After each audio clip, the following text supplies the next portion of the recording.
hi, how are you? Welcome on in. Podcast by George. Another podcast by George. Podcast by George. Border to border. Coast to coast. Podcast by George. Well, hello, hi, how are you? Welcome on into another podcast by George. The reason I'm kind of giggling there, a little slow on the switches, because I was watching that new intro. I got to thank Tom and Tracy Murphy. I mean, really, talented family. Tom's a great musician. Tracy and her daughter are great artists, and that's Tracy singing. I mean, what talent those people have. Makes me feel good to be, have a theme song that they did, and that's kind of the debut here. And today's kind of a unique show. I'm going to do a rant. I mean, it's just going to be me, folks, and I'm going to be talking about things that I always talk about, which are, of course, climate, war, and healthcare. And I wasn't going to do a show. I've been kind of on the down low here lately, and one of the biggest reasons is, check this out. Okay, let me see if I can get this in the screen. See that? Yeah, that's you've probably seen those before. That's a walk-in boot. That's an immobilizer. Broke my leg. Folks know I play hockey, and you play hockey, you're going to get hurt. And I've played for a long time. I haven't been hurt a lot, although my wife would probably, want to differ with that. But broke the fibula, outside bone on the left leg. I'm on the shelf, for 4 to 6 weeks, maybe a couple of months. Hell, who knows? I've never been here before. I've never been this old and had this kind of injury before. So we'll see how it goes. But I wanted to talk today about a lot of stuff that falls into my new category of what in the hell news. And one of them is the State of the Union address last night. I look at things a little bit different. I'm the first to admit that. I don't run with the traffic. I've got kind of a cynical curmudgeon view of things, but that's really good because, I strive to be a journalist, and we're supposed to be critics. We're supposed to be adversarial. We're supposed to be curmudgeon, so to speak. But I saw a lot of the coverage on this State of the Union address, pro and con, Republican and Democrat and all that. Not a lot agreeing with the way that I saw it. And I didn't watch a lot of it. I got to tell you, folks, I tuned in and Biden was talking about Russia. And I'm like, oh, my God, come on. Well, anyway, let me read this. This is out of The Hill, and it's by this guy, Grady Means. He's got some good points here. He's got some points that aren't so good. I mean, he's got some observations here that are, straight out of Kookamunga. But he says, State of the Union 2023 in The Hill, ironic, confusing, and stumbling toward MAGA. President Biden's State of the Union speech was designed to set the stage for the 2024 presidential election. Of course, the speech was targeted at American voters, and, that's kind of a cynical way of looking at it, looking for a vision for the country and at our global allies and enemies with a vision for the world, laced with assurances and warnings. Okay, Tuesday's speech was principally designed for the nation's political establishment. I highlighted that because I thought, well, again, that's kind of a cynical way to look at this. I mean, really, was that what the State of the Union was all about? But it's kind of gotten to be that way. It's partisan. Republicans watched Trump when he was on there. My God, I couldn't gag that. Democrats and the mainstream part of the Democratic Party, they rave about what Biden had to say last night. They watched that. It's kind of choir preaching to a great extent, framing Biden's campaign structure and style for a second term. Yeah, the intended audience was the Democratic Party establishment, the media, and I would say the mainstream media, and especially his principal opponents, both Democrats and the Republican frontrunners. It was designed to confront his national disapproval ratings of around 52%, as well as the 64% of Democrats who hope he doesn't run, to consolidate financial and political support and to caution potential rivals such as Vice President Kamala Harris, California Governor Gavin Newsom, or Transportation Secretary Pete Buttigieg, all relatively weak, to say the least, and the truly mortal danger of Michelle Obama. I wasn't thinking in these terms so much, but he says she appears to be edging slowly into the race and was given an exceptional gift with Biden's move to advance the South Carolina primary to the front of the line. Yeah, now if you'll remember, Old Bernie came out of Iowa and he was kicking asses and taking names, looking really good in 2020 in the run up. And then he went to South Carolina, and Barack Obama called off all of the Democratic candidates, said line up behind Biden. They did. And then, that Gomer in South Carolina, Clyburn, lined up behind Biden instead of Bernie, who has a civil rights background, at least, which Joe Biden doesn't have. Funny, but that's what Clyburn did. And Bernie's battleship was sunk in South Carolina. So that's kind of what he's talking about here. On the Republican side, his principal targets likely were Donald Trump and Florida Governor Ron DeSantis. Now, Biden's goal was to appear to be fully in charge. His goal was to be fully in charge, strong and visionary, confident and competent, to convey that the economy is in great shape, that he has a strong and successful foreign policy strategy, and that he is ready and determined to lead the country for 4 more years.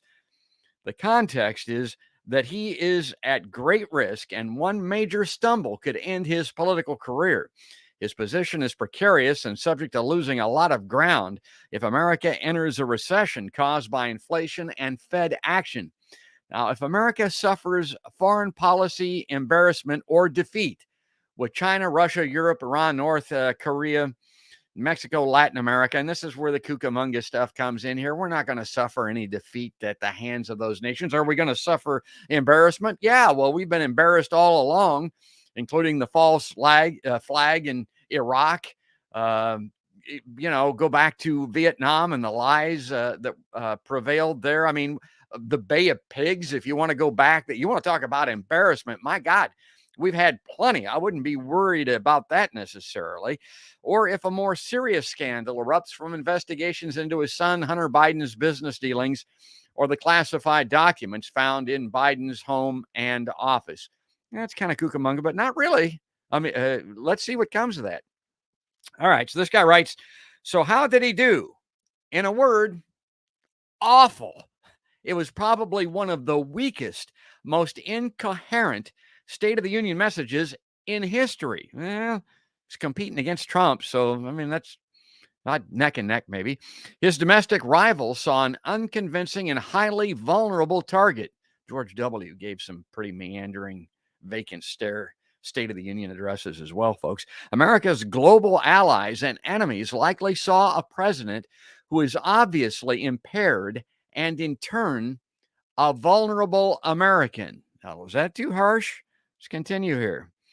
He says that it needs to be said the president could not complete a single written paragraph without slurring most of the punchline. It is sad and worrisome. He devoted a fraction of his time to foreign policy, and rather than laying out any approach to dealing with the growing potential for nuclear conflict with Russia or the rising military aggression from China, and I highlighted that, is he talking about that balloon, or is he talking what rising military aggression? I don't see that from China. We're beating the war drum over Taiwan. I mean, maybe that's what he's talking about. He writes that Biden simply resorted to chest pounding for cheap applause. Yeah, I got to tell you something about why this struck home with me. And as far as Biden's presentation is concerned, and it goes back to Ronald Reagan's. Yeah, Ronald himself. I was in the news business, and I have this very same feeling when I was watching Reagan. I watched Biden last night, and I thought, my God, like this guy says, I mean, he's telling you the truth. He couldn't finish a paragraph without slurring the punchline. That was obvious to me. Nobody else seems to be talking about that type of thing. Certainly not the partisans in the Democratic Party. And with Reagan, I used to watch that guy and think, my God, that man has got what my grandmother, God rest her soul, used to call Alzheimer's. I mean, he's got it. I mean, he's Meshuggah. He's got something going on, behind the veil there that is obvious to me, but nobody was talking about that when Reagan was in office. In a few short years after leaving the presidency, he had to be led around by his wife, folks, literally. Couldn't remember his chief of staff when he had to be deposed over, it was Iran-Contra, I think. and later mistook either pencils or books on his desk, I think, for trees or something. And just a couple of short years prior to that, the man was in charge of the nuclear football and the free world, so to speak. That's what I'm looking at now. He writes that the risks leaving our enemies with the impression of a weak leader providing a series of green lights for aggression over the next year. That's this warmongering Kookamunga crap. In short, this was a weak speech full of irony, confusion, and contradiction, i.e., danger for America. Well, as I mentioned, there's some things in here that I agree with. There are some things in here that I don't agree with. One thing that the China connection that he was talking about, I got to show you this. This is from this Chinese weather balloon thing. This is from my buddy, my pal out on the left coast, Ron Placone, the comedian, political pundit out there in the LA area. He's in San Pedro. He's going out on tour. This guy's hilarious. I mean, he's a great guy. Check this out. This is a little snip here from Twitter.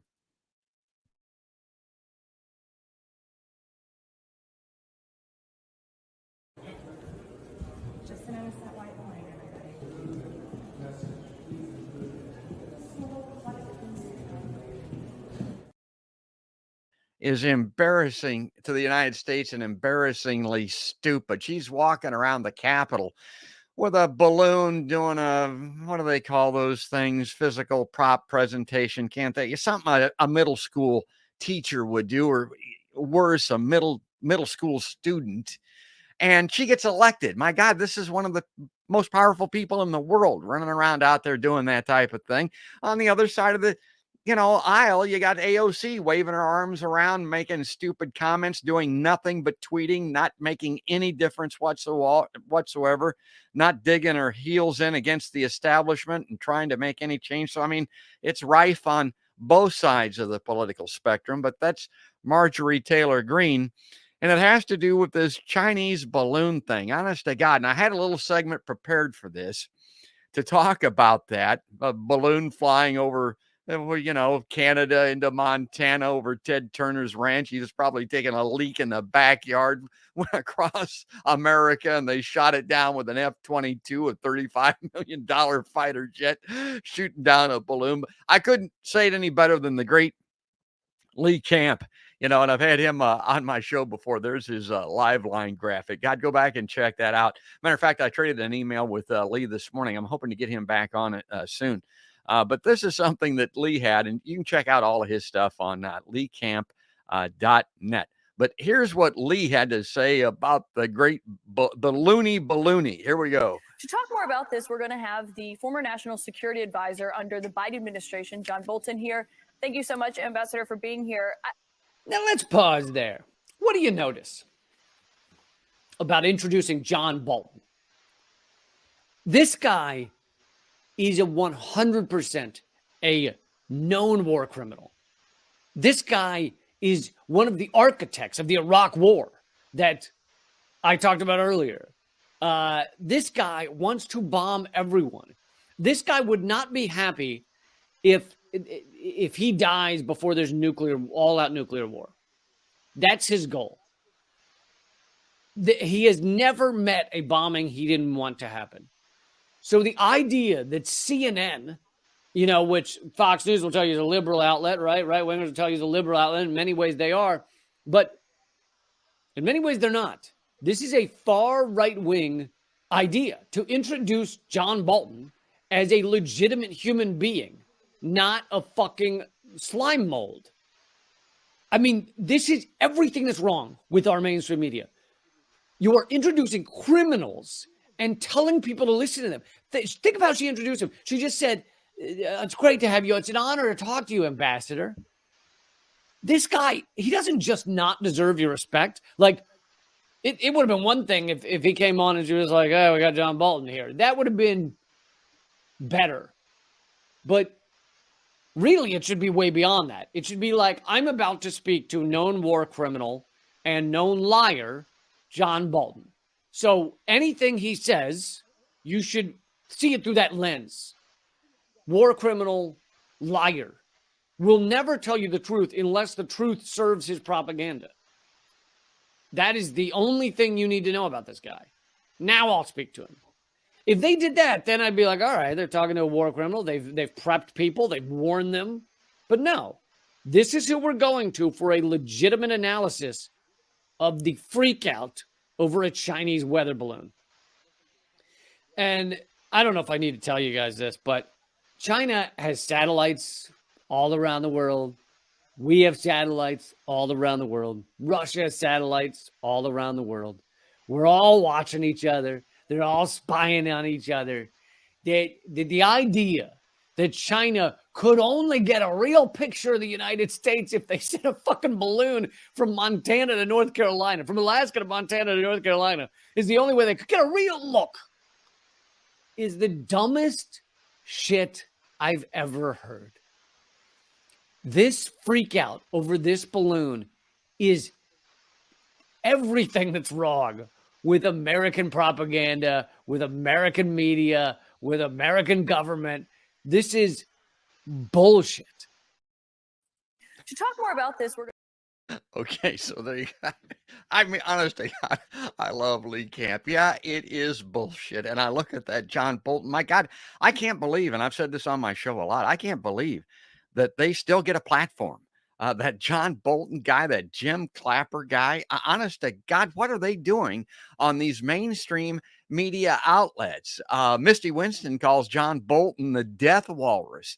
I mean, Lee's not lying. If this guy had his way, we would be at war in both hemispheres. I mean, that guy is as bad and as dangerous as they come. And this hysteria breaks out over this weather balloon, and they bring that guy on the air. And it is illustrative of everything that's wrong with the interconnectivity between these warmongering politicos and the mainstream media establishment, CNN, for God's sake. I can only cite a couple of other things that I bring up on my show all the time that are like this. And one of them is that proven false flag, that proven known lie that got us into Iraq over those weapons of mass destruction, proven to have caused tens, hundreds of thousands, maybe a million civilian deaths for a lie. I mean, we know that. And one of the primary, maybe the primary, next to Hillary Clinton, architects on the Democratic side of the aisle for that Iraq war was Joe Biden. We elected him president, and we're about to reelect him. My God, it staggers the imagination. And that's the Iraq war. That's one of the things. And the other thing I brought up on the show just recently here that is pretty much equivalent to this, and this was brought up not by Lee Camp. I first heard this from Jimmy Dore. He said, consider the fact that the Democrats, at the time that they were impeaching Donald Trump and likening him to a Putin puppet, that said he was treasonous to the United States, they were giving him more money to advance war with the National Defense Authorization Act, giving him more money than he was asking for to execute war. That's what they were doing with Trump.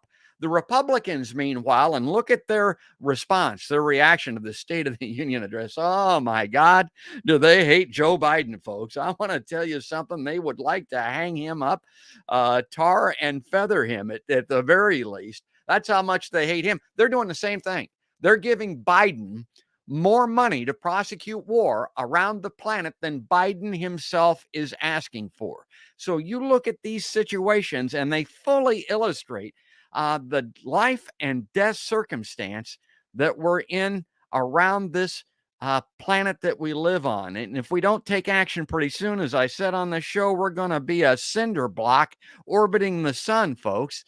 Climate, war, and healthcare is what I talk about all the time. Let's talk about climate a little bit. This is what Biden said last night, and this is some coverage in the Common Dreams. Biden was talking about climate. He's been told to act on his climate rhetoric by halting new fossil fuel drilling. President Biden needs to stop approving fossil fuel infrastructure projects, end fossil fuel production on public lands and waters, and declare a climate emergency, said one climate campaigner. This is written by Jake Johnson in Common Dreams. Jake does a great job. He writes a lot of climate stuff in Common Dreams. Go to Common Dreams and check his stuff out. President Joe Biden said during his State of the Union address Tuesday that the climate crisis is in an existential threat and political leaders have an obligation to confront it. Seconds later, the president briefly deviated from his prepared remarks to add how we're still going to need oil and gas for a while, prompting applause from Republican lawmakers. And he should have stopped right there and said, I said for a while, for as little while as possible, because they're taking that to mean, yeah, a nod and a wink. Politics as usual. Manchin must have loved that. Go coal, go oil, go gas, baby. To climate advocates, Biden's comments underscored the tension between the president's exhortations to treat climate change like the emergency it is and his continued approval of fossil fuel drilling projects that will spew millions upon millions of tons of planet-warming carbon dioxide into the atmosphere each year, making it more difficult to meet critical emission reduction targets. Parshini Prakash, executive director of the youth-led Sunrise Movement, said late Tuesday that while we've heard a lot of good things from Biden, he must act on his words, use his full creative authority to stop the climate crisis and deliver for our generation. So there's that comment, and that's from the Sunrise Movement. And I guess what I would say is, let me go back to that. That last thing about using full executive authority. I've talked about this briefly on the show before, but what they're talking about there, and this may be our only hope, because if you use executive action, if Biden does, for instance, to do a hell of a lot more than he's doing, which is what we would like for him to do on climate, you're going to get a Republican in there.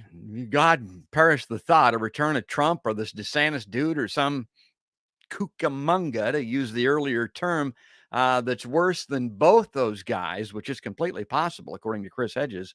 Let's say you get one of those guys, they're going to undo all those executive actions. So you're not really going to get much, if anything, done. 2024 is going to be upon us before you know it. What you have to hope for is that you implement those executive actions and then go to the Sunrise Movement, go to the younger voters that sit on their hands and don't vote by and large, the activists that get so disillusioned when we put up these mainstream 90-year-old men to run for president that they don't even bother to go to the ballot box. You go to those people and say, okay, here's what I did.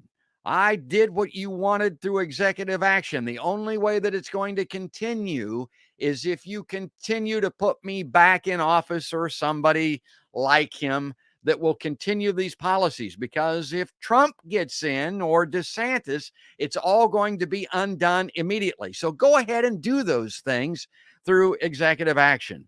One of the surprising things about it is, is that these rants go by more quickly than I think that they're going to. I wanted to get to just a couple of other things here. Let me see what I can get to here. One of them is from, well, I think that's okay. I'm not going to be able to get to it. Okay. Apologize for that. I'm out of time anyway. I'm coming up on 25 minutes. I like to hold these rants down to 25 minutes, certainly, no more than half an hour. Let me see if I've got anything else here that I can get up. Let me play this. I don't show this often enough. I'll do this in a rant. This will go by very quickly. People that watch my show know what this is all about, and this is what I get a sense of when I see these politicians pontificating pant loads, making these statements that they don't ever follow up on or do anything about, as an example, or the partisans that stand and applaud for meaningless rhetoric. You might regret this, Mr. Rothstein. I'll regret it even more if I keep you on. This is not the way to treat people. Listen, if you didn't know you're being scammed, you're too fucking dumb to keep this job. If you didn't know you were in on it, either way, you're out. Get out. Go on, let's go. Nobody, and I mean nobody, can say it any better than that. As I started out there with Lee Camp talking about this dumbass weather balloon thing being indicative of everything that's wrong in the country. I think that statement, that little movie clip that I reference all the time, are they too dumb or are they in on it? I think that does an excellent job of summing up where we're at today. And, we got to break free. We got to do something. We got to get some politicians and some people in there that are actually going to take action and dig their heels in and get something done to save us all when it comes to the big three that we talk about on the PBG. And that is, of course, climate, war, and healthcare. Okay, folks, thanks for tuning in, checking this out. I got plenty of time to do Podcast by George now because of the situation with the leg that I mentioned at the onset. I'll circle back here again very soon. We've got some more outstanding guests already in the pipeline coming up for Podcast by George, and we'll bring some of those to you starting next week. But that's going to do it. That's going to wrap it up. That's all there is. And there ain't no more. That's another Podcast by George.